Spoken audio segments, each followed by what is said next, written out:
Hi hello Radhe Radhe. आप जो देख रहे हैं कि मैं यहाँ पढ़ाई कर रही हूँ, इसे खा रही हूँ, इसे बैठ रही हूँ और क्या क्या कर रही हूँ, क्या नहीं कर रही हूँ, सब ये सर मेरी स्टडी के लिए, क्योंकि मुझे कैसे भी करके जॉब करना है और मेरी फैमिली को सपोर्ट करना ही होगा। बाबा बहुत कुछ हमारे लिए करते हैं, अब हमारी बारी है उनके लिए कुछ करने की। मेरा भी एग्जाम क्रैक होने के बाद मैं भी बाबा की मम्मी की हेल्प कर सकती हूँ और सब कुछ जो करना चाहती थी वो सब कर पाऊंगी अपने दम पर।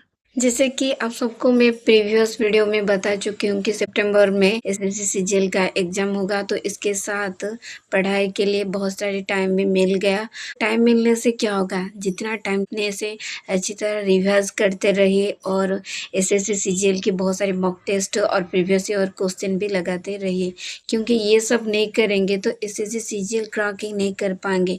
और इसके साथ आपको पता है मैं आज सुबह सुबह दिन भर के लिए पढ़ने के लिए एक चार्ट बनाए, बट सबसे पहले आज मैं मैथ और रीजनिंग प्रैक्टिस करने के लिए रखी, क्योंकि ये कभी कभी मेरा स्किप हो जाता है और कभी कभी सोने से पहले ये करती हूँ तो मुझे नींद आ जाता है, तो इसलिए मैं सोची क्या सबसे पहले रिविजन कर लेती हूँ मैथ और रीजनिंग के। रीजनिंग और मैथ प्रैक्टिस करने के बाद कुछ क्वेश्चन ऐसा भी था जो कि मेरे से नहीं हुआ, बट मैं बाद में वो पेड क्लास पर अपडेट करने के बाद मुझे सॉल्व करके मिल जाएगा क्वेश्चन, नहीं तो मैं चाहूँ तो यूट्यूब पर क्वेश्चन देख सकती हूँ। और आपको पता है मैं ब्रेकफास्ट करने के बाद फिर से पढ़ने के लिए चली गई। तो एसएससी सीजीएल क्रैक करने के लिए अच्छी तरह चारों सब्जेक्ट को अच्छी तरह पढ़नी चाहिए, नहीं तो क्रैक नहीं कर सकते। जैसे कि इंग्लिश है और उसके साथ मैथ है, रीजनिंग है। कहने को तो स्टार्टिंग एक स्मॉल सा वर्ड है, बट इसमें बहुत सारे सब्जेक्ट पढ़ना पड़, एक ही सब्जेक्ट के लिए बहुत सारी चैप्टर भी रिविजन करनी पड़ रही है। आज सुबह सुबह सबसे पहले पढ़ने के लिए एक चार्ट बनाई थी, जो सबसे पहले आज मैथ रीजनिंग था और उसके बाद इंग्लिश था।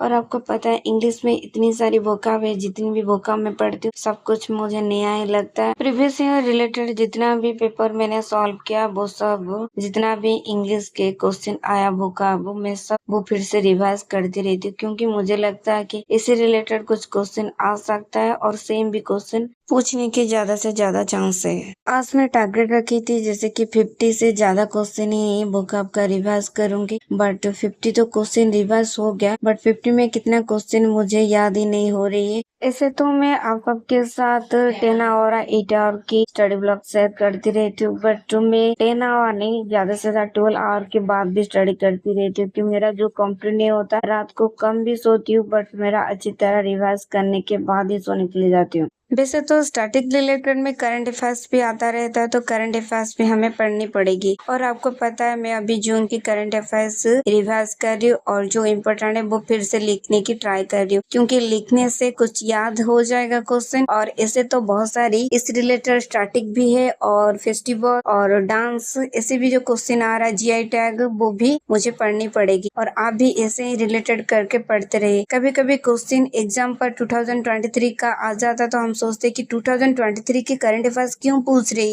बट हमें इतना समझ आना चाहिए कि 2000 करंट अफेयर्स के पूछने की बजाय ये कि वो स्टैटिक बन चुका है, तो अभी 2026 में जो भी करंट अफेयर्स पूछेगा तो 2023 में जो बना तो वो स्टैटिक होना तो पूछेगा, तो ऐसे रिलेटेड करके पढ़ते रहिए। इसे तो हर एग्जाम में करंट अफेयर्स पूछता रहता है, तो और इसके साथ करंट अफेयर्स पढ़ने के हम बहुत सारी क्वेश्चन ऐसे भी जान सकते हैं जो कि हमें पता है। बहुत सारी न्यूज भी ऐसे ही अपडेट होते हैं, तो करंट अफेयर्स को कुछ पढ़ना है, न्यूज भी देखनी चाहिए, तो आप न्यूज भी देख लिया करिए, क्योंकि न्यूज नहीं देखेंगे तो आपको कहाँ क्या हो रहा है, और जैसे कि जीएसटी किस में कितना हो रहा है और किससे बढ़ रहा है, इकोनॉमी डेवलपमेंट क्या चल रहा है, इसे सब पता चल जाएगा, जो कि करंट रिलेटेड में ही पता चलेगा। करंट अफेयर्स रिवर्स करने के बाद मैं चली गई लंच करने के लिए। लंच करने के बाद आइसक्रीम खाने की मजा अलग है, तो हम भाई बहन सब मिलकर आइसक्रीम खाए और आइसक्रीम खाने के बाद मैं फिर से पढ़ने के लिए चली। मेरे लिए मेरी परिवार ही मेरी हिम्मत है, तो उन सब का साथ ही मुझे आगे लेके जाएगा और सीजीएल क्रैक करने से कोई रोक भी नहीं सकता मुझे। आज पढ़ने के लिए जो चार्ट बनाई थी, इसमें ये 4th पार्ट है पढ़ने के लिए, जैसे कि अभी मैं स्टार्टिंग पढ़ रही हूँ और इसे जैसे मैप देख रही हूँ तो कुछ मैप इसी बुक पर कुछ समझ नहीं आ रहा है, क्योंकि छोटा-छोटा अच्छी तरह कुछ भी समझ नहीं आ रहा। तो इसके साथ मुझे लगा कि कुछ मैप रिलेटेड लेना चाहिए, तो मैं एक मैप ऑर्डर किया है जो पढ़ने में अच्छा लगेगा और बड़ा भी मिलेगा तो अच्छी तरह समझ पाऊंगी। और इसे तो ये एग्जामपुर जब मैं कोर्स लिया था तब मुझे ये स्टैटिक बुक मिला था। तो इसके साथ इस पर भी अच्छा क्वेश्चन दिया है, जो कि ऑब्जेक्टिव क्वेश्चन नहीं है, वन लाइनर वाला क्वेश्चन है, बट अच्छा है और ट्रिक वगैरह भी बहुत अच्छी तरह दिया है, तो आप पढ़ सकते हैं। तो बहुत सारे ट्रिक इसमें है और आपको कुछ ट्रिक चाहिए तो मुझे कमेंट कर सकते हैं, मैं आप सबके साथ वो शेयर कर दूंगी। आज के लिए जितना चार्ट बनाया था पढ़ने के लिए और भी बाकी है, जो मुझे रात को भी कंप्लीट करना है। मैं जैसे भी पढ़ती रहती हूँ और जितना मुझे ट्रिक पता है वो सब आपके साथ शेयर करती रहती हूँ। आप सबको कैसा लगा प्लीज कमेंट जरूर करिए। फिर मिलते हैं एक new SSC CGL study blog के साथ। बाय, राधे राधे।